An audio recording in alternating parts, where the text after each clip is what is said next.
Welcome to a brand new episode, of the Song Theory Podcast. Everybody, I'm so happy to be here. I'm so excited that everybody has joined us. The amount of people that have subscribed to this podcast has been amazing. I want to thank every single one of you because it is absolutely heartwarming to see how many people have locked in with this podcast and how much you guys are excited to see what we're doing here. To be clear, this episode, of Song Theory Podcast, we take an investigative look at one of the most polarizing figures in music history, Michael Jackson. His cultural impact is undeniable, but so are the allegations that followed him for decades. We step beyond headlines and emotion to examine court records, settlements, testimonies, media coverage, and the long-running debate over whether he was a misunderstood icon, a victim of exploitation, or something far more troubling. We also address the controversial speculation surrounding any alleged connections to Jeffrey Epstein. Was there credible evidence of direct ties, or are these claims rooted in guilt by association within elite social circles? In an era where conspiracy narratives spread quickly, we separate documented facts from assumption and examine what can actually be verified. This episode is not about outrage or blind defense. It is about evidence, patterns, power structures, and the role of the music industry in shaping public perception. On this episode of the Song Theory Podcast, we ask a different question. All right, difficult questions as well. Follow the paper trails and let the complexity speak for itself. Okay, so today we'll be talking about Jeffrey Epstein, Michael Jackson's whole ordeal in the music industry and how all this ties. Is he innocent? Is he guilty? That's what this episode is about. So thank you for being here and let's lock in. So first of all, what I wanted to look at, okay, is a full timeline of what Michael Jackson had experienced, okay? This timeline I found on Instagram, and I thought it was actually very valuable, considering it was something that really spelled everything out. So I felt like this was the first thing we should really look at before we start diving too deep into everything else. We should look at the timeline itself, okay? So let's take a gander at that. So it says, this is why they hated Michael Jackson. So this is coming from a perspective of I guess, in defense of Michael Jackson or somebody who really saw it outside looking in. All right. This is why they hated Michael Jackson. 1985, he buys the Beatles catalog. In 1993, he made the Palestine song. In 1993, he also had allegations follow him. In 1994 to 1995, he helped Macaulay Culkin avoid being sent to the Epstein Island. Okay, according to this.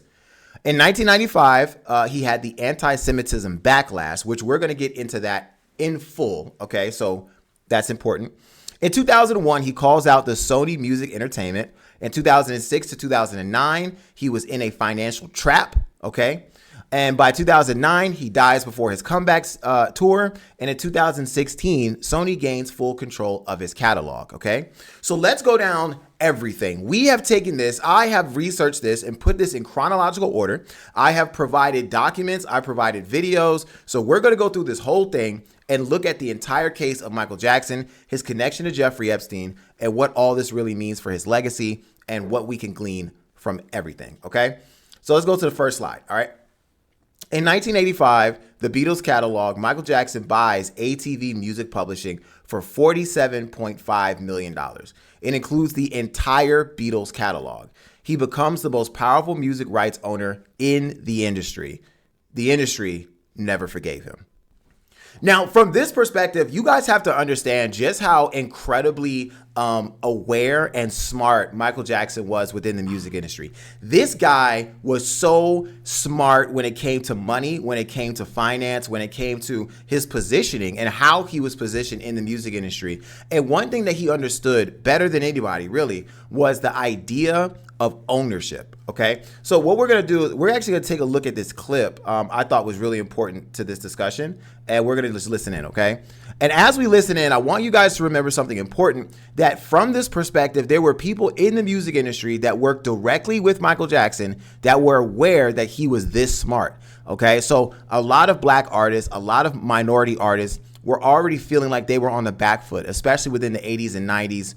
And so for Michael Jackson to come out and be such a powerful force, it was really scary for those who were at the top, the elites that were watching him and seeing what he was doing. Okay, let's go ahead and take a look at this clip and see what some people have had to say about Michael Jackson and his prowess in the music industry. Stopped me from working with a lot of people at that time. Like who? Just a lot of artists. A lot of artists was calling me to work at that time, and Mike was just like, "I'll pay you not to work with them." That's crazy. Yeah, she was like, I need you. And it wasn't a thing. It wasn't a thing of, I'll pay you not to work with them because they're not good or anything like that. It was more so, I need you here. Yeah. Focused and locked in on what we're doing. You know, we always hear the conspiracy theories, like, you know, they be like, oh, Bill Cosby was trying to buy NBC. Yeah. Michael's the only person I believe they really tried to railroad like that because of what he did with the publishing in the music industry. He talked about it all the time. He talked about it all the time. One thing I will say is that in the studio, he would always talk about how he lived in a certain fear. And I used to always try to reel him in a direction like, yo, you only supposed to fear God. Man shouldn't have you feeling like that. No man should have you living in that space. But he lived in that space a lot because he felt like he had something that was so valuable, which he did. He had something so valuable that people wanted. He owned like half of Sony ATV's publishing, right? Yeah, I think what people have confused, I'm glad you said it that way, because I think people have confused the narrative. People for so long have said, Michael owned the Beatles catalog. I heard that. No, Michael owned Sony ATV. That's right. Mike definitely stopped me from working with him. So that's such an important point. What we have to remember is that the context, even from that timeline that we read, it wasn't that Michael Jackson owned just the owned the Beatles catalog. Michael Jackson was so smart when it came to the music industry. He indeed owned half of all Sony ATV catalog, meaning, like, I want you guys to think of it like this, okay? It's like, for example, if I was in partnership with a grocery store, okay, instead of me owning just one brand in that grocery store, one brand of food, I own half of every brand of food in that grocery store. That is how powerful Michael Jackson was at the time. Michael Jackson ended up buying these catalogs when they were really cheap. People don't realize how inexpensive for Michael Jackson back then it was to buy up these parts of catalogs, okay? So we're talking about so many people, the Beatles, Eminem, there were so many individual bands and artists and groups that he bought the catalog of. And, you know, once he bought that portion of Sony ATV, he was in control of all of it. He was in control of all 50% of and Sony did not like that. They didn't like that at all, okay? And so this is kind of the idea that the industry never forgave him, okay? That's kind of why they felt that way. And when you are looking at it from this perspective, it is really easy to see how someone like Michael Jackson could have gotten in a lot of trouble just in the beginning of his career for doing something like that, okay? And that's the point that I think people sometimes they think of the allegations against Michael Jackson. They think of all the things that he's been accused of, but they don't understand how the music industry operates. They first start with a reason. There has to be a reason they want to come after you. And what better reason to come after Michael Jackson than the 50% stake that he had in such a large company like Sony ATV? Okay? So many theorize that this was the beginning of Michael Jackson's entire journey with Sony and battle war, if you will, with Sony, the public, and the tabloids, okay? So let's look at some more evidence of his industry prowess, because I don't want you guys to misunderstand just how smart this guy was when it came to music, okay? So let's look at another clip. Asians. Michael Jackson was a business genius. He was a genius. He wasn't just a musical genius. Michael Jackson mastered all aspects of the music industry. Remember when Eminem dissed him and he bought Eminem's catalog? Michael Jackson bought Eminem's catalog when he dissed him. Mike was gangster, and Mike was murdered because when Michael Jackson purchased the Beatles catalog, that automatically made him 50% owner of Sony Records. Art. Sony Records never forgave Michael Jackson for buying the Beatles catalog. They wanted the Beatles catalog back. So what did they do? They sabotaged Michael Jackson's last album, Invincible, which automatically put Michael Jackson into debt. They wanted Michael Jackson to satisfy his debt by giving up the Beatles catalog. And Michael said, no, I'm going to go on tour Everybody wants to see me again. I'm going to go on tour, make this money, pay all off. And Michael Jackson made a mistake. He came back to LA to practice at the Staples Center, where another assassinated black celebrity, Kobe Bryant, used to play. And they murdered Michael Jackson. And that right there is this is what makes it so interesting because, you know, going back to, and this is Dr. Umar, he's somebody who's very prominent in the black community. He talks a lot about black artists and the way they've been disrespected over the decades. When you think about Michael Jackson and the way that he was able to move in and out financially, that was something that, and this is, we're going to get deeper into why Michael Jackson being a black artist was so important. Because first of all, you did not see other white artists doing this. And him being black was a massive part of why this was a problem, okay? For those of you that might not believe it, you know, black people, especially in any industry, are usually seen as the lower rung of that industry, okay? No matter what. No matter if you sing, dance, play, you are seen as the lower part of it, okay? People do not respect you. They don't give you the time of day. And for Michael Jackson to have ascended to the heights that he ascended to in his career and then able to buy up 50%, like people don't understand how much 50% is. It's a lot of goddamn money. For him to be able to buy up 50% of an entire like record label, record company, right, is massive. All right. And just like this Dr. Umar said, they did not forgive him for that because Michael Jackson wasn't just one to take the 50%, right? He didn't want to give it back. So in the scenario that he's talking about with regards to Eminem, yeah, they had a little Eminem decided to talk his stuff or whatever. And then boom, what happens? Michael Jackson ends up buying half of the cat. Like that's the kind of thing that Michael Jackson was doing because he and Prince, and we'll talk about Prince another day, they were so aware of the power of ownership.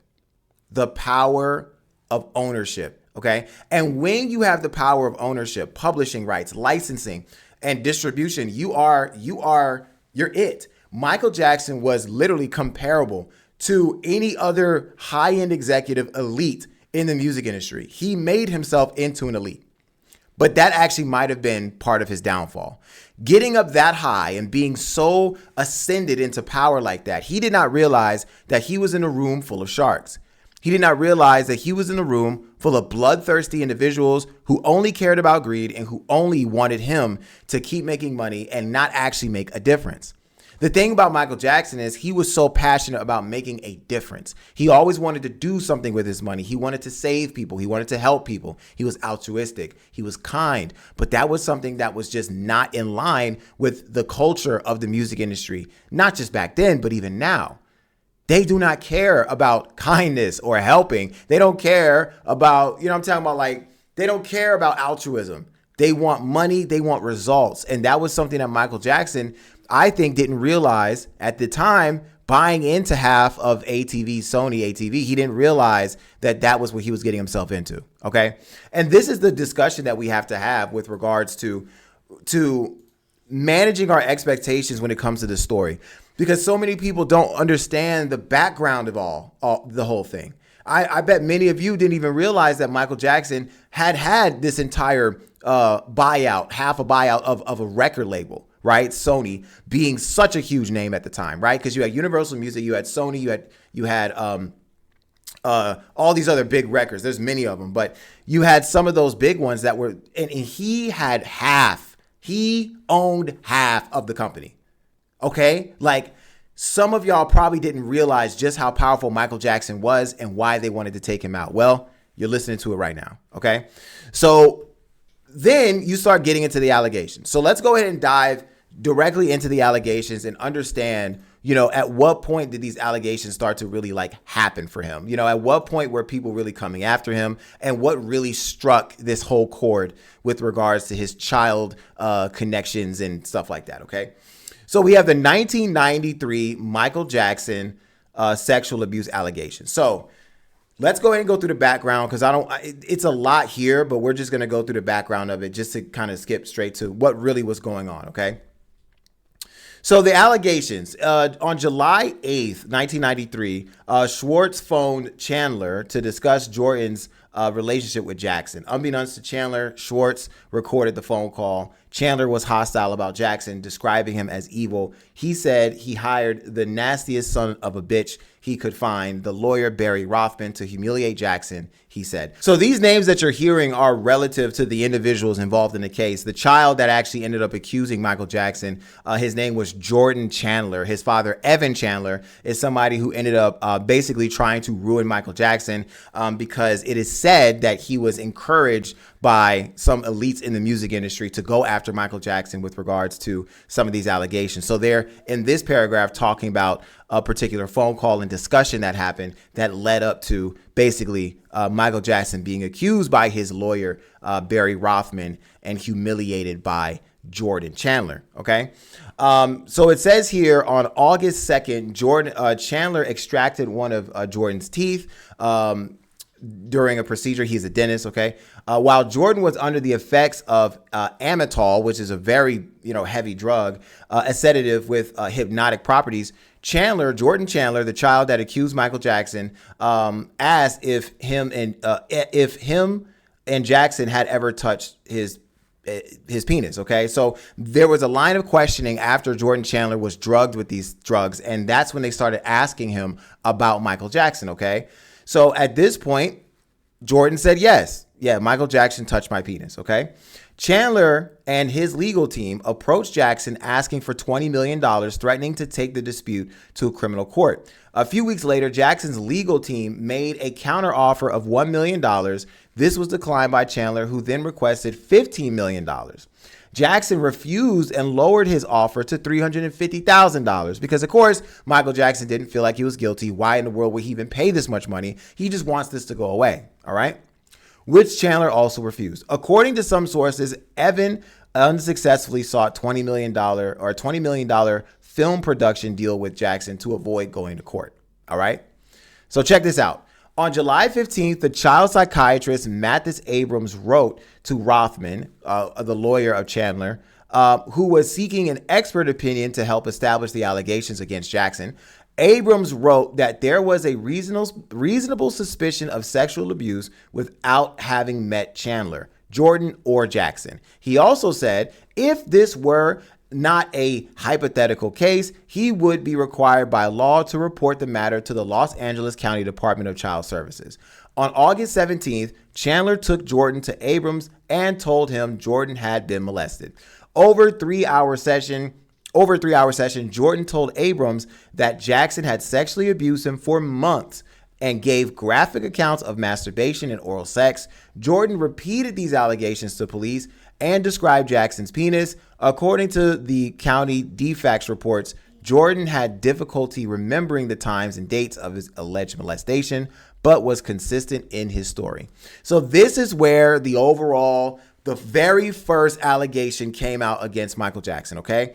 It was right here. So this is when everything began, all right? You have somebody who came out the woodwork. Michael Jackson at the time was, of course, he was friendly with children. He was really passionate about having these relationships with them. But of course, a lot of people at the time didn't think anything of it, right? Michael Jackson had a bunch of parents who agreed to having their children sleep at his house, hang out around him, play at his ranch. So it was never a problem. Everything was totally fine until Michael Jackson made it clear that he wasn't going to give back 50% of his stake in Sony ATV. And then all of a sudden, all these allegations started popping up. All of these meaning the allegations specifically with Jordan Chandler. So at this point, as these allegations start bubbling up, obviously this was a big problem. Eventually, Michael Jackson did settle out of court, and this was one of the biggest problems that ended up happening overall, okay? The biggest thing was that once Michael Jackson paid money to, the family, that's when everyone was like, oh, you must be guilty then, because to pay into it must mean that you were guilty of this, okay? But it gets even worse because then his sister LaToya Jackson came out and was like, yeah, I think my brother did it, which was wild, right? And we're going to get deeper into why she did that, or the assumption or the theory as to why she did that. But she literally was like, yeah, Michael Jackson, my brother, he did it. right? Like that was something that she eventually said at first. Now, to be clear, at first, she was like, no, he didn't do it. Then she came back and was like, yeah, I think he did it. Like, it was really bad. It was a terrible situation. But a lot of people were against Michael Jackson. And at the end of the day, this is where a lot of the allegations started to stem from, specifically for this case. Okay. So that is definitely something that people, when they're talking about Michael Jackson, they seem to forget some of the bigger allegations and stuff that ended up happening, right? So from there, and I want to go back to that screenshot that we had, because I want to make sure we're following along here and understanding, each part of this. All right. So right here, we already got to the allegations. He bought Sony ATV, 50% owner of the world's biggest music catalog. Okay. This is when the allegations started happening and things started getting a little crazy. But there's one part that a lot of people miss within all this. And it was when he ended up creating a song called Palestine Don't Cry. Now, this entire story, even once we get to the Epstein part, I have to give you this background, right? This entire story does surround the Jewish elite within the music industry, okay? Michael Jackson himself speaks about this. This is not coming from hate speech or anything like that. This is an actual conversation about those that, or people who see the Jewish elite as the powerful force in the music industry and Hollywood. Because people believe that when Michael Jackson wrote Palestine Don't Cry, this was when some of those Jewish elite began to get very upset with Michael Jackson, okay? Keep in mind, his reputation was tied to Sony ATV. So he had to be very careful about how he was operating, the music he was making, the songs he made, and all that stuff. Well, apparently, people in the music industry who were connected to him and this song were very upset. MJ writes a powerful song for Palestine. I will pray for you. I will die for you. He is blocked from ever recording it or releasing it. He was about to use his voice for the voiceless. They silenced it before it was heard. All right. So all encompassing, Michael Jackson was a very helpful. He was trying to do the right thing. He was half owner, 50% stake owner of Sony ATV. And Sony, these people and those in the music industry who were the highest up didn't want him doing any of this stuff. Okay. This goes back to the idea that a lot of these individuals were greedy. They didn't want to give any, they didn't want to help anybody with their money. They just wanted to keep all the money flowing within themselves. And they definitely didn't like the idea that Michael Jackson was standing outside of that, trying to show himself to be a little different. Okay. They didn't appreciate that. All right. So where are we at right now? So we have Sony 50. He's the owner of half of Sony. Then he tried to make the Palestine Don't Cry song, or the Palestine Don't Cry. What's it called? Yeah. Palestine Don't Cry song. Then he had his first allegation in 1993. All right. Which is when we start looking at how this whole situation happened. All right. Then we have to get to, after the allegations with Chandler and the boy who ended up being his son, Jordan Chandler, we start seeing that, okay, the media is now against Michael Jackson, officially against Michael Jackson. Okay.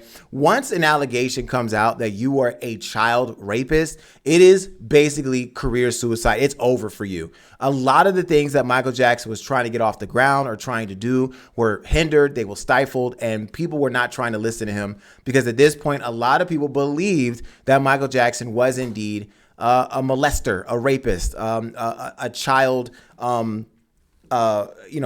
And that is really did terrible for his career and his reputation. Okay. So this is when we get to the betrayal of LaToya. That's when we start talking about how MJ's sister, LaToya Jackson, publicly said that she believed that the accusations. She retracted it years later, and that's because she says that she had an abusive Jewish husband named Jack Gordon force her to say it through beatings and threats. That is the theory. That's what she said happened. So a lot of people believe that the Jewish elite were a part of this entire thing. That when we are getting into this conversation, people get really antsy about talking about that. The Jewish elite, the Jewish people. I'm going to make an entire other podcast episode. Episode 5 is going to be all about that because I think people have a huge misconception about it. But during this story, this conversation, the Jacksons believe that the Jewish elite were after them. And LaToya Jackson believed that her husband was part of this entire plan. Okay, so I just want to make that clear so that we're understanding how this all kind of unfolds, specifically with Jeffrey Epstein. All right. So going a little bit further, then we start getting into Macaulay Culkin, all right? He was a massive figure in all this and very important for several reasons, all right? So during 1994 and 1995, his parents were having a custody battle. There were plans to send him to a behavioral program, which he later described as being on an island. On an island. Some believe and theorize it was Epstein's island, okay? Michael Jackson protected him by allowing him to stay at the Neverland Ranch instead. MJ knew things that they were not aware of. Culkin has said this helped him avoid being sent away. Michael Jackson is theorized to have saved Macaulay Culkin from going to Epstein's island. Okay, so this is already a great segue, and we're going to start foraying into the conversation of Jeffrey Epstein and Michael Jackson's relationship. But this is exactly what people need to understand. Michael Jackson was working very hard to make sure that someone like Macaulay Culkin, a young boy at the time, did not get sent away to this island that many believe was Epstein's island. He did his part to bring him to Neverland Ranch to save him from that fate. Let's watch this video because I think this is also a really important point. There's a video of Macaulay Culkin talking about some of this situation, okay?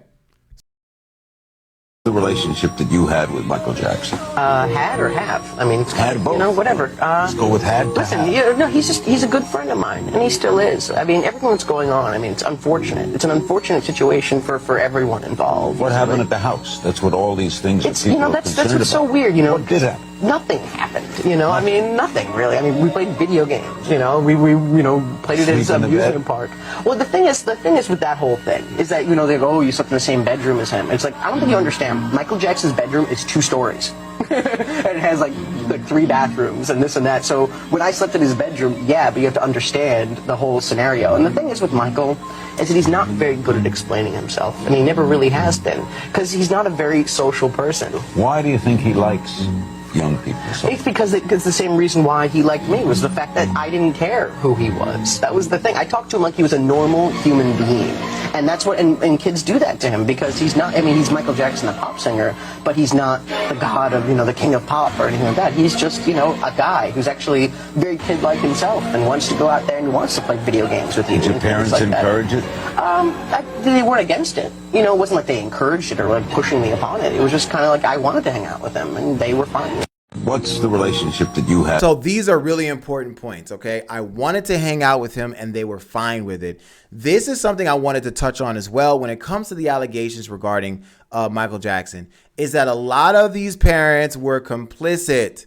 A lot of these parents allowed their children to go to the Neverland Ranch, and they were aware that Michael Jackson was this friendly. That's something I feel like people seem to forget when it comes to this whole situation. And I don't want that to slide. I don't want people to like, oh, he must have kidnapped these kids and brought them to his ranch and no one knew. No, the parents were not only aware of it, they were documenting it. He was sending the parents letters of appreciation for allowing their children to come and have fun with them, right? And they were not living at the ranch. They would come and visit. They would have these sanctioned times of visiting between like a few weeks to a month or so just to hang out. There were other people at the house. This is exactly why positioning and the way the media operates, and why I have a Patreon like this, and why I have a separate media outlet and stream of relation to my fans, is because mainstream media is really good at doing that. They're really good at framing things horribly, which we'll touch more on later with Oprah and Martin Bashir, okay? And this is the thing about it. This is what Macaulay Culkin was trying to discuss. There was nothing going on. We were totally fine and everything was cool. But people refused. When I say refused, I mean refused to believe that was the case. And that was the part that sucked the most, okay? So when we're looking at that, now we have a better understanding of the allegations up front, Macaulay Culkin, his owning 50% of Sony, why they would want to get rid of him, and not to mention the Palestine song, okay, Palestine Don't Cry. These are all reasons why the music industry elites will want to get rid of Michael Jackson. But now let's go deep into the Jeffrey Epstein portion of this entire podcast, okay? Michael Jackson and Jeffrey Epstein did have a relationship, sorta. But it wasn't what people think. The relationship between Jeffrey Epstein and Michael Jackson was purely of business, but not like freaky, nasty, crazy, illegal. It was just business. Okay, let's go ahead and look at this so we can have a better understanding. Here we go. Associated with Jeffrey Epstein. They met once in 2002 about money issues, but it didn't work out. This meeting involved Samuel Jen, the lawyer for James Miskin, who was Michael's financial advisor for a short time. Their collaboration ended on bad terms. Due to ongoing battle with Sony Entertainment, Michael Jackson asked a lot of people for financial advice at this time. Epstein was a financer, and that was what he was known for before being accused. That is what Michael knew him as, since Epstein had not yet been accused. The number listed in the Black Book is not Michael's. The number listed is Michael's financial advisor's lawyer, Miskin, who desperately searched for financiers who could help MJ in his disputes and legal battles. Michael never visited Epstein's island. He only visited Epstein's Palm Beach mansion once to seek financial advice, which has been known for years. And as stated by the witness, Michael did not take part in any illegal activities. Michael Jackson. So there you go. So listen to what the video said. Effectively, Michael Jackson had a relationship by way of his lawyer who helped Michael Jackson get in contact with Epstein because he needed help with some financial stuff. Jeffrey Epstein was a financier. That was basically it. And his job at the time, before all the allegations and before anybody knew what he probably had going on, he was just a normal finance guy that was in the industry, okay?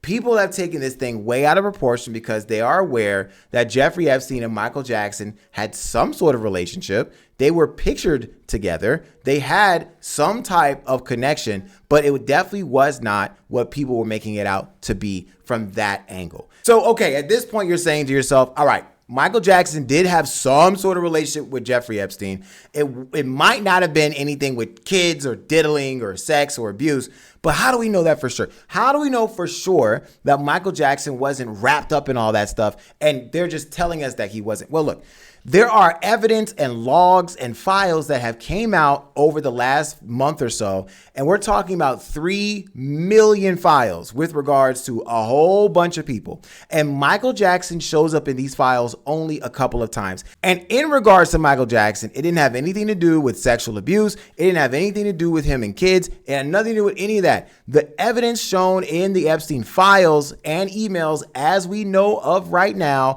there's nothing implicating Michael Jackson in those crimes that Jeffrey Epstein was connected to. Okay, so let's look at one more clip. I think this is important to also watch because it's actually not a clip, it's actually a post. So Michael Jackson had a bodyguard that came out recently and had a larger discussion about basically like what was going on, okay? So Michael Jackson's bodyguard at the time explains the controversial photo of Michael Jackson with Jeffrey Epstein, okay? So this is what he says. He says, I was his bodyguard when the picture with Epstein would have been taken. We were just viewing houses as Michael wanted to live on Palm Beach so he could be close to his friend Barry Gibb. A real estate agent set up the viewings over the course of a week. We never even knew who Epstein was. He was not famous then. He, like the other house owners, were viewed that week, wanted a picture with Michael. I was there with another bodyguard and Michael's then doctor. That's it. Okay. In 2003, Epstein's house was for sale. So it was one of many lined up to view. Michael never had a clue who he was or the other property owners we met. Michael would always be polite to everyone he meets. It was making big news as we looked at houses with him on Palm Beach. So I'm surprised the truth is not being told. Michael was recording daily with Barry Gibb back then. This was in 2003. Thanks for fighting for the truth. Epstein was not in his financial circles. All nonsense. All right. So there you go. Now, according to this, his bodyguard is saying that at the time I was his bodyguard. That man he did not know who Epstein was, man. Epstein wasn't even the big thing back then. Epstein wasn't even a big deal. He wasn't even a big problem. Epstein was just Epstein at the time. No one realized what was going on. So to put Michael Jackson next to Epstein and be like, see, there you go. That must mean he was guilty. That must mean him and Epstein were, trying to be sneaky with kids. No. Okay. At the time, Epstein was a fan. He wanted to take a picture with Michael Jackson. I want you guys to imagine how many people have taken pictures with Michael Jackson over the decades of his career, and how many of them ended up being killers or child abusers or thieves. Yeah, probably a bunch of them, right? And so to sit here and say that Michael Jackson, because he took a picture with Epstein and because he went to Epstein's Palm Beach house, must mean that he's connected to the absolutely ridiculous. Now, this is why the allegations from way back in 1993 were so detrimental, because this was an entire scheme, a plan to destroy Michael Jackson and his estate, okay? Think about this. What people don't realize is around the early 90s, that was around the time Epstein started getting investigated. A lot of people don't realize this, but how is it? It's interesting that around the time Epstein was getting investigated, that's when all these allegations about Michael Jackson started to surface. Isn't it interesting that these two events coincided? It is, because that is what people are believing. A lot of theorists that look, 10,000 foot view. If Michael Jackson is being accused of child molestation and child abuse around the same time that Epstein started having these investigations around him, perhaps it was a ploy to get all of the weight off of Epstein and those connected to him and put it on somebody who was the king of pop at the time, someone who was massive, if not the very biggest celebrity in the galaxy. Let's put it on him and make sure people stop paying attention to Epstein. A lot of people, including myself at this point, believe that was the direction they were going in. All right. So again, and we have to look at this. This is what the elites do. This is what the music industry does. They destroy and they blame and they redirect. And this was all happening to Michael Jackson, about Michael Jackson. All right. And that is the shame. That is the part that is horrible. And why all of us who are investigating this and diving deep into it and wanting to put out this information are doing it, because now that we have a better understanding, now that we are actually diving deep into this and looking at it for what it is clear that the music industry was trying to put Michael Jackson up as a sacrifice, a scapegoat to get Epstein's name out of everyone else's mouth. Notice how it took many years after the allegations of Michael Jackson, and even after his death, for people to even start discussing Jeffrey Epstein, for him to even get arrested, because everyone didn't realize that because Michael Jackson was a distraction, it got all of the weight off of Epstein, and that's why it took so goddamn long for anything to happen to Epstein or those connected to him. Michael Jackson was the one that was being blamed and thrown under the bus for decades. And because of Michael Jackson's blame, and because of those that were too much paying attention to Michael Jackson, they never focused on Epstein. And that's why we are just now in the year of our Lord, 2026, having arrests associated outside of just Ghislaine Maxwell and Epstein regarding these cases. They used Michael Jackson, and this is the truth. Okay? They used him. And it's a shame. It's an absolute shame. So and we're not done, right? We're not done, because there's still so much that we have to understand about this entire case. All right. We have to look at as well. We have to look at some other individuals who are connected to Michael Jackson. Okay. When you guys understand why more targets were put on Michael Jackson's back, it starts to really open your eyes, okay, to what was going on. So let's look at this real quick. I think this is a good clip to watch. All right. He wrote, "They don't care about us."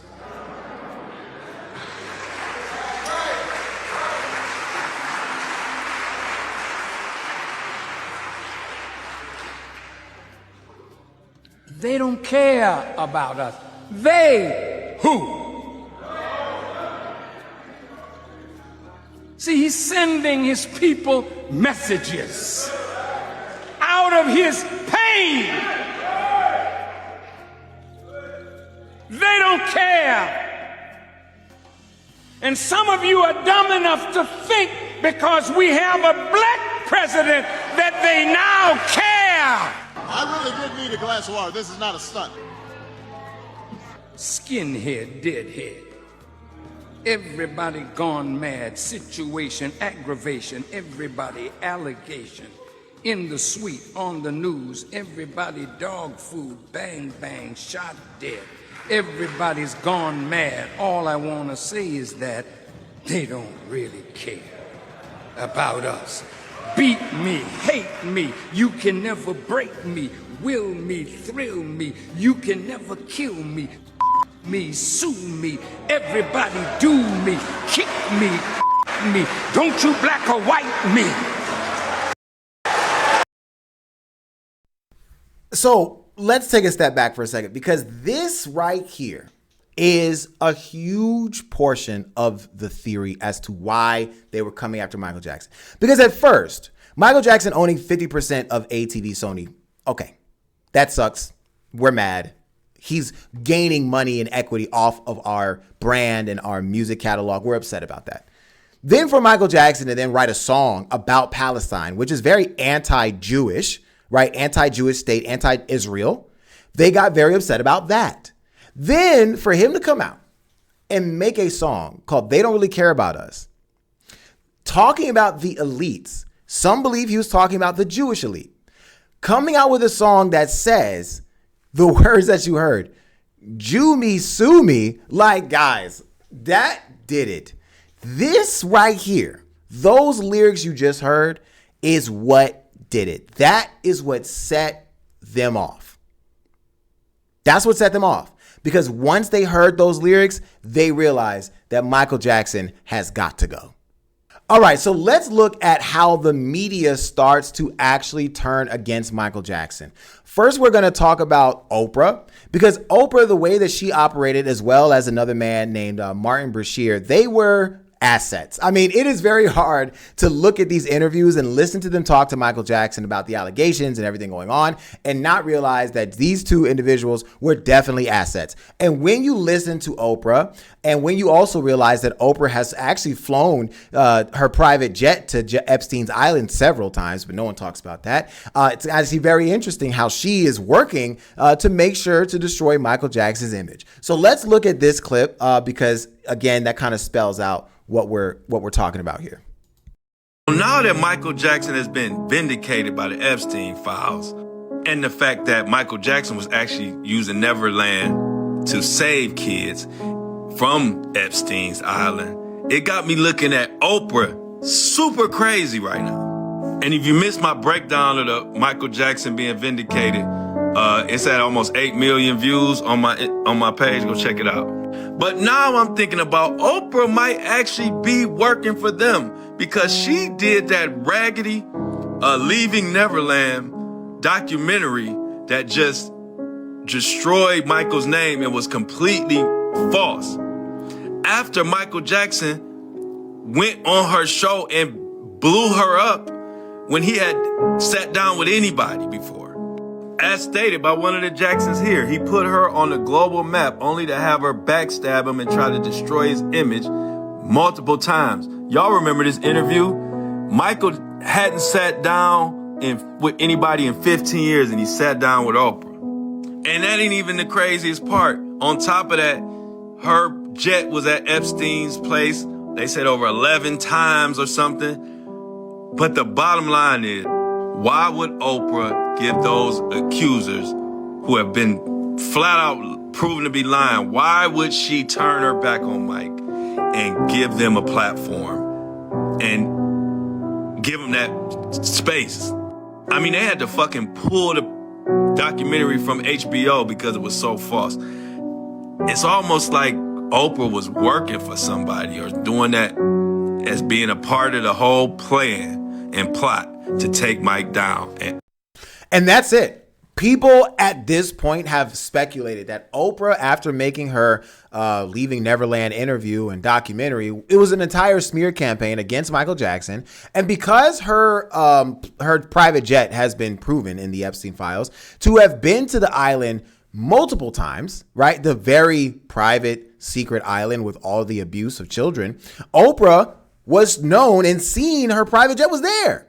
And so for her to be the one to execute on this interview and execute on this documentary and platform accusers who have been proven to be not telling the truth was one of the biggest blunders of not just her career, right, but of media, right, of media as a whole, to allow yourself to be used as an asset against somebody like Michael Jackson, who only helped you. The fact that Oprah allowed herself to be used is the biggest problem for me, because Oprah was seen as this massive black media personality who had, trailblazed her way into media and, fought against the odds and did her best to really rise above the rest.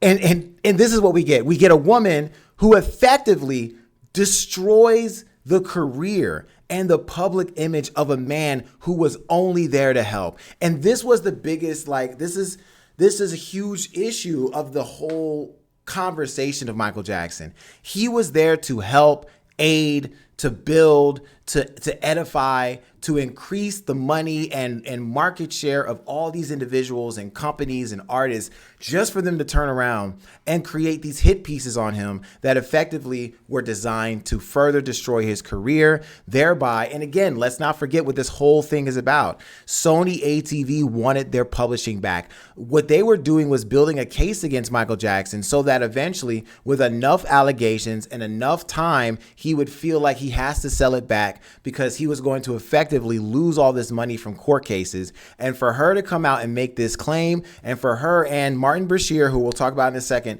to come out and make these claims against Michael Jackson just further proves how much they wanted to help the establishment and the elites in the industry to destroy him. So let's look at this, okay? Let's now look at this portion, because we need to talk about Martin Bashir. So Martin Bashir is, I personally, when I watched this interview, I was shocked.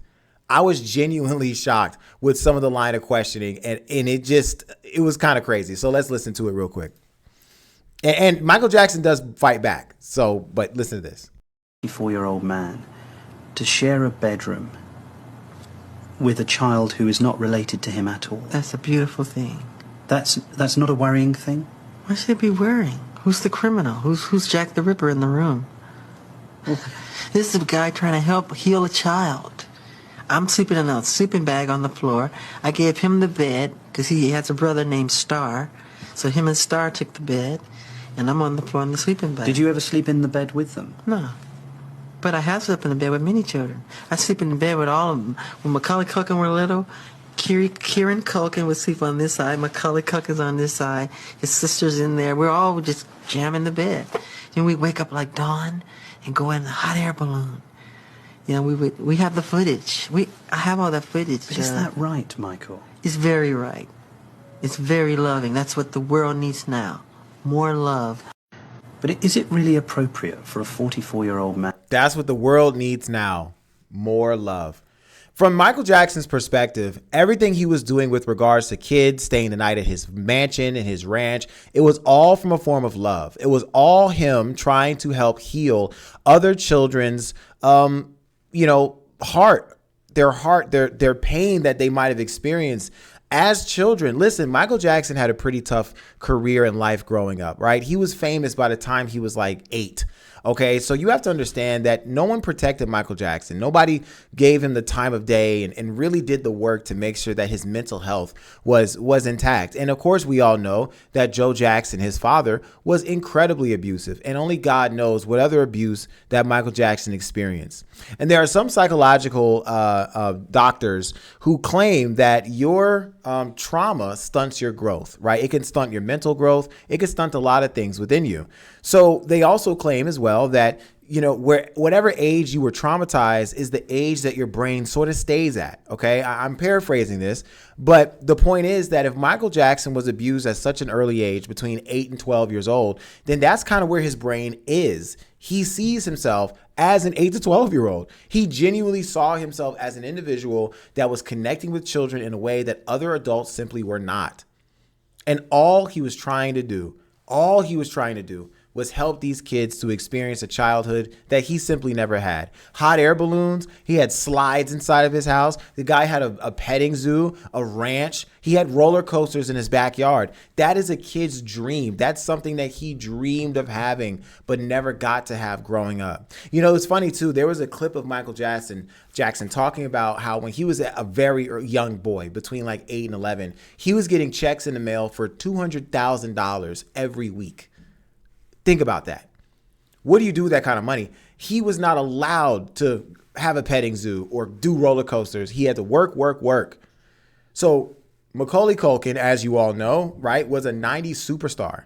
So at that point, we understand that he didn't have a break either. When he saw Macaulay Culkin and Kieran Culkin and all these other young actors and artists and singers, as well as Aaron Carter and others, he was aware that they deserved to have a break. They deserved to have fun and an opportunity to be kids. And that is what Michael Jackson was attempting to provide to them. Now, this is a funny part because Michael Jackson, he was never one to just not say anything, right? So although, yes, he was bashed by Martin Bashir, he did come out on stage one day and, well, he kind of fought back. Okay, so listen to this. Oh, Bashir. Oh, I didn't know who you meant. Oh, that guy is a rat.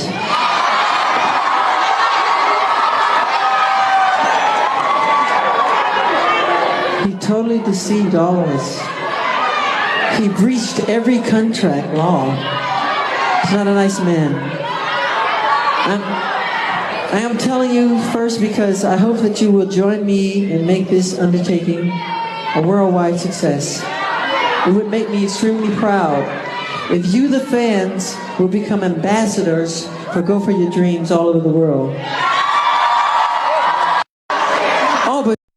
There you have it. I mean, he himself bashed Bashir and was like, yo, I hate that guy. He's a rat. Michael Jackson was not one to just be quiet about people accusing him or not say anything if people were telling him or calling him all types of names or saying that he was a bad person. Michael Jackson was one to fight back. And one of the ways that Michael Jackson decided to fight back was by going about trying to create an entire legion of people and supporters that maintain their support of him throughout the entire course of his allegations, which was nice. It was really great that was the case. But this is the thing. At the end of it, what you have to do is understand that there were more allegations that came out after that. Okay, here's the part that really sucks. There were more allegations that came out after that. All right. I believe, if the count is correct, there were over 14 other allegations and other cases and other instances of allegations that Michael Jackson had to pay for out of pocket. So again, Sony ATV, and this all starts with Sony. Like, people think it all starts with the industry elites in the music industry. The elites want what they want. It started with them wanting their money back. And so they had this elaborate 30-year plan to make it happen.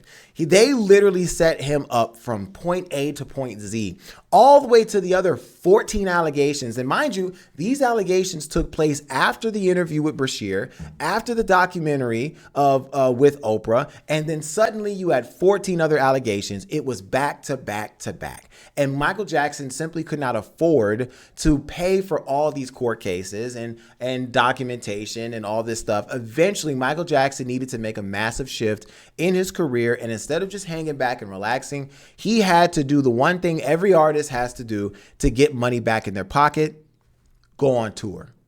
So Michael Jackson eventually announced that he was going on his 2009 This Is It tour. Okay. I believe it was 2009. It was around then, his This Is It tour. Okay. But let's look at this, because I think this clip is really spells it out too. Okay. Let's look at this really quick, because I want you guys to understand kind of how the industry works from this perspective. Okay. Listen to this. Telling after the show. No, I mean, Eminem woke up one day an angry lesbian, and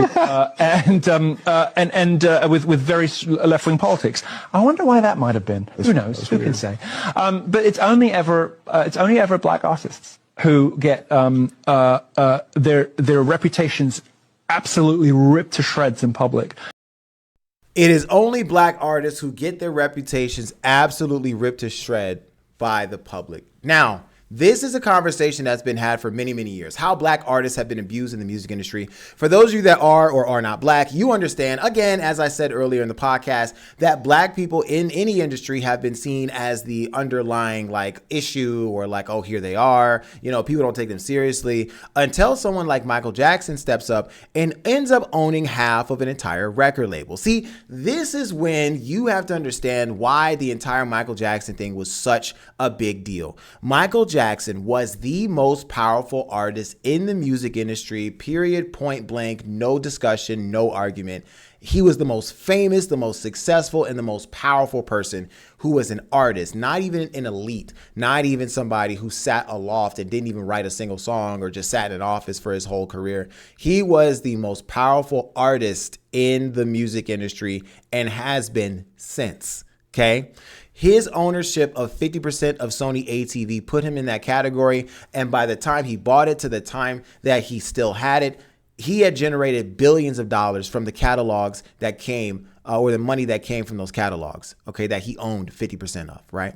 So when you talk about black people being taken out, when you talk about black artists being taken out or shown as disturbed or not taken seriously, this is what we're talking about. But Michael Jackson specifically, because his ideas of ownership and his ideas of what he was doing with the industry was just so novel and it was so dangerous, they didn't want it to keep happening. Because at the end of the day, Michael Jackson was encouraging an entire generation of artists to own their work. He was encouraging an entire generation of artists to no longer sit underneath the thumb of a record label that didn't care. This is the truth. So with that being said, they could not let that continue, and eventually they had to take him out. So let's look at how the process of taking Michael Jackson out happened and what really started to kind of get going, okay? So after all the allegations that came out, the other 14 or so allegations, you have to look at how the This Is It tour was Michael Jackson's last stand against Sony and his fight against having to sell back his portion of the massive catalog he had possession of, okay? Michael Jackson was over $500 million in debt at the time of his death, new court documents reveal, okay? And we're just going to look at the cliff notes of this because this is the truth. When Michael Jackson died in June of 2009, he was in $500 million of debt. The reason why that was the case is because he was in debt let's look over this, okay?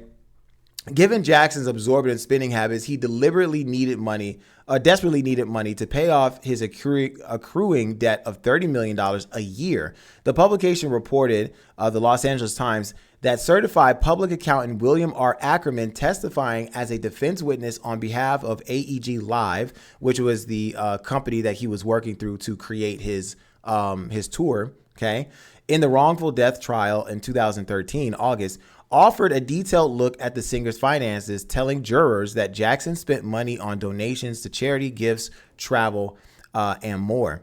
All right. So at the time that Michael Jackson died, he was in so much debt that, you know, this was the purpose of Sony. Sony wanted to destroy him to the point where he was basically in a position that he had to sell his catalog. But instead of selling his catalog, he said, no, I'm just going to go on tour.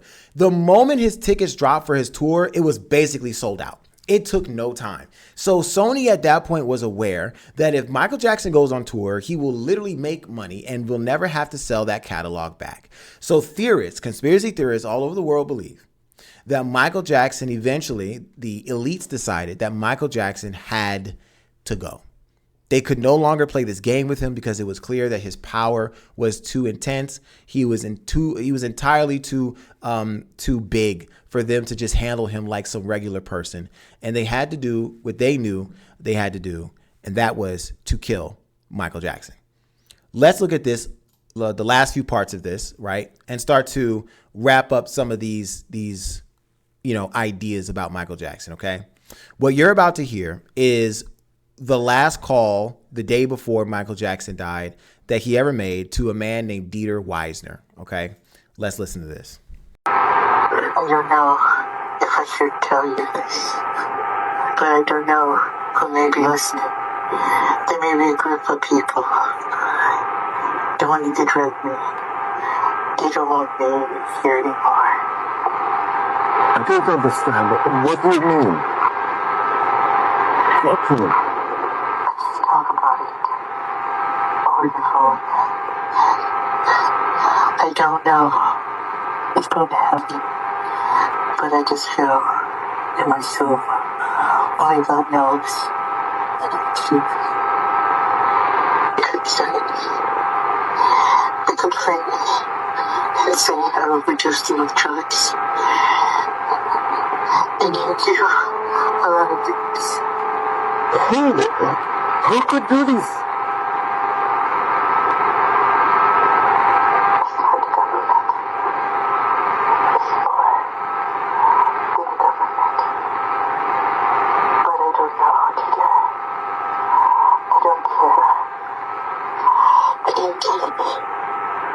I don't even care about my life anymore. I just want my children to be okay. I don't care about my life anymore. I just want my children to be okay. These are the last haunting words over the phone from Michael Jackson to a man named Dieter Weisner in fear of his life. When discussing the final portion of Michael Jackson's life, we have to be clear about what he was saying in this call. He said, it's not the government.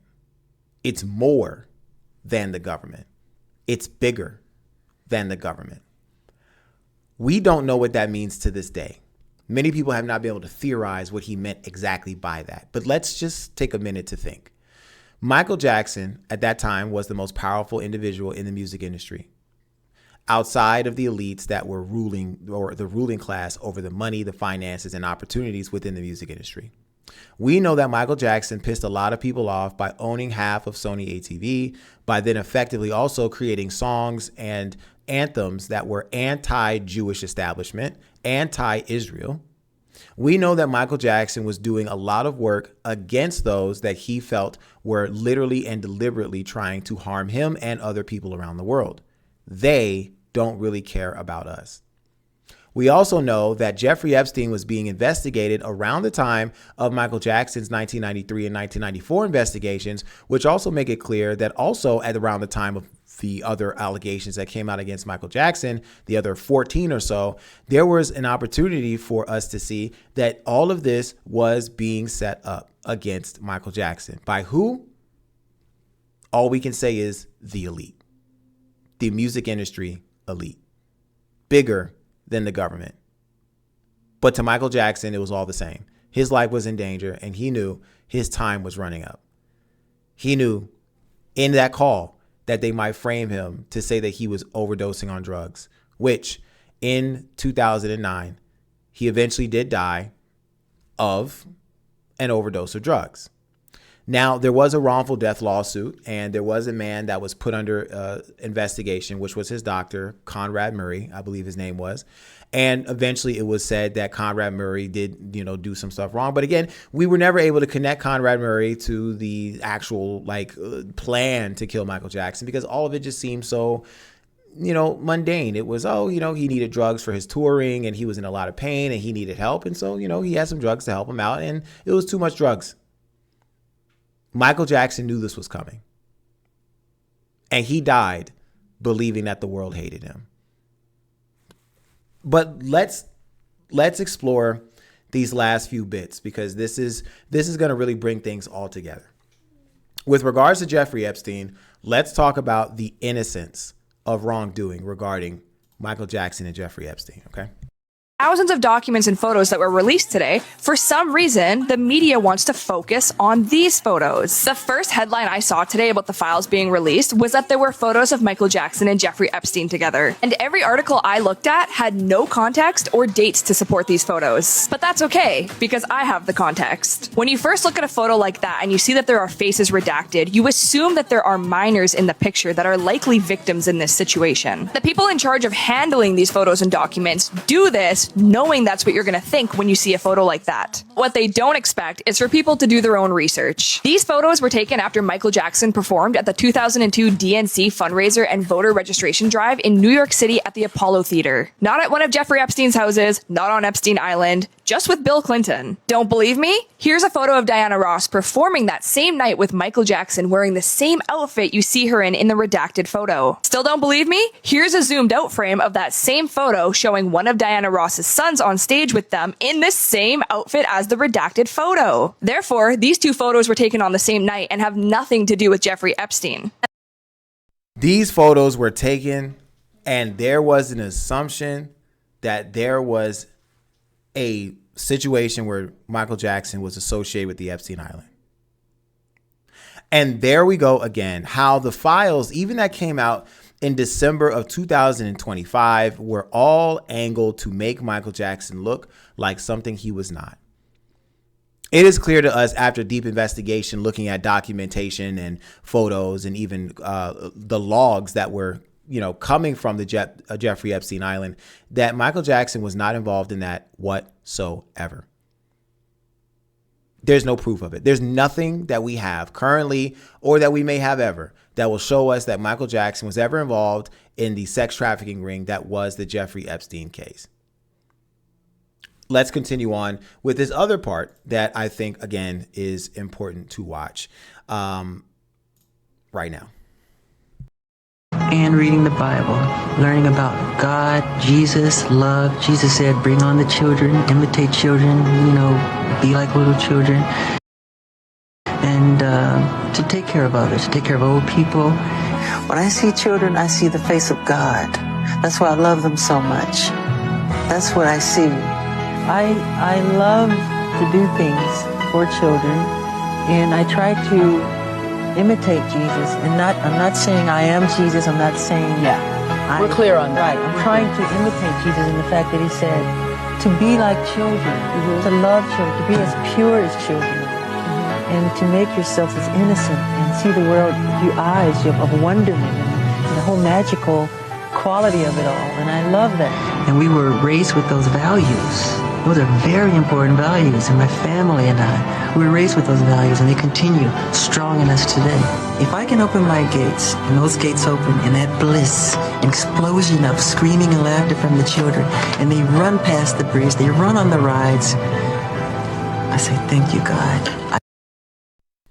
Michael Jackson was attempting to bring joy and happiness to countless children.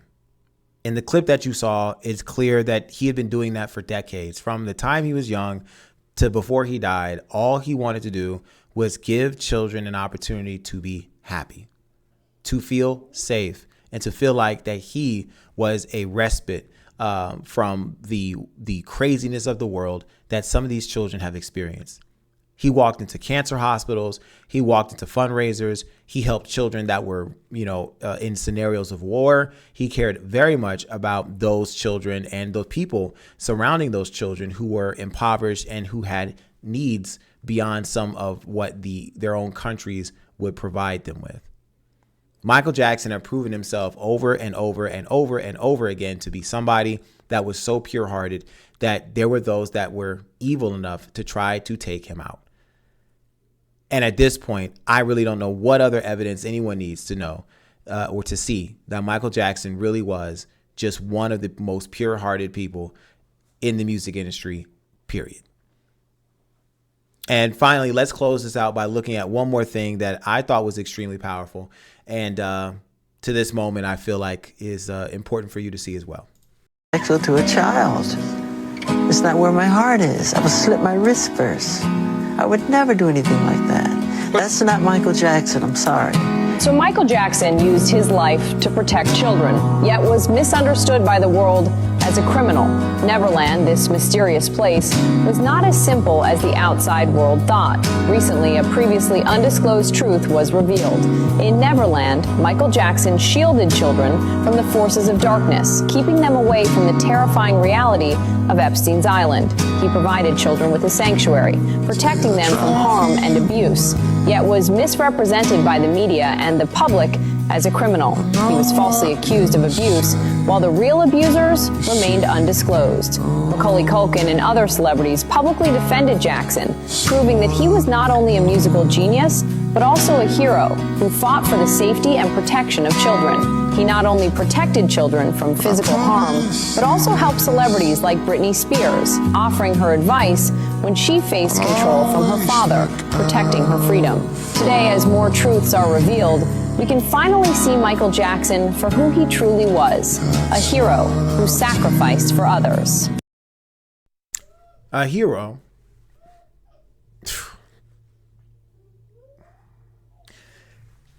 You know, people think it's funny that I'm almost crying at this, but when you do the work that I do, and you look at the theories and you look at all the horror of the world and the horror of these children who have been hurt and harmed in the Epstein files, and knowing, I have a daughter, I have a 4-year-old daughter who, by the way, has been in the studio this entire time making noise. You probably hear her.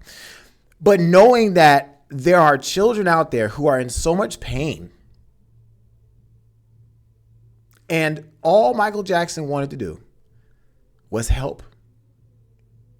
And his legacy was almost tarnished, completely destroyed because of what some people thought he was up to, when basically the entire time, all he was doing was trying to be the opposite of what the world thought he was. The world thought he was evil and malicious, but all he wanted to do was be helpful and kind. And that's the part to me that honestly gets me every time I think about it. It really does. Before we close, it is important to separate documented record from speculation. There is no verified evidence placing Michael Jackson in Jeffrey Epstein's island flight logs, visitor logs, or court documents tied to Epstein's criminal enterprise. No court has ever established a connection between the two men in any criminal matter. Regarding the child abuse allegations against Jackson himself, he was tried in a criminal court in 2005 and acquitted on all counts. The FBI files released to the public show years of investigation without criminal charges beyond that case. Civil settlements occurred in the 1990s, which fueled public speculation, but settlements are not criminal convictions. These facts do not erase controversy or debate, but they do establish what is and is not documented.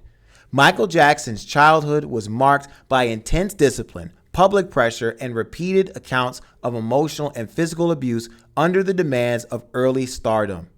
Neverland Ranch, by many accounts, was designed as a retreat from a childhood he never truly had. Critics viewed it through speculation and suspicion. Supporters argue it was an attempt to recreate safety, imagination, and the freedom for himself and for children facing illness, poverty, or instability. Some even frame it as a sanctuary for vulnerable youth in a world where exploitation by powerful figures, including men like Epstein, has since been proven real. That contrast complicates the narrative and forces harder questions about intent versus perception. If there is a lesson here, it may be about power. The music industry can be ruthless when it believes an asset, a brand, or a legacy is either too valuable or too inconvenient. Michael Jackson lived as someone who was forced to grow up too fast, then spent the rest of his life reaching backward, trying to get innocence.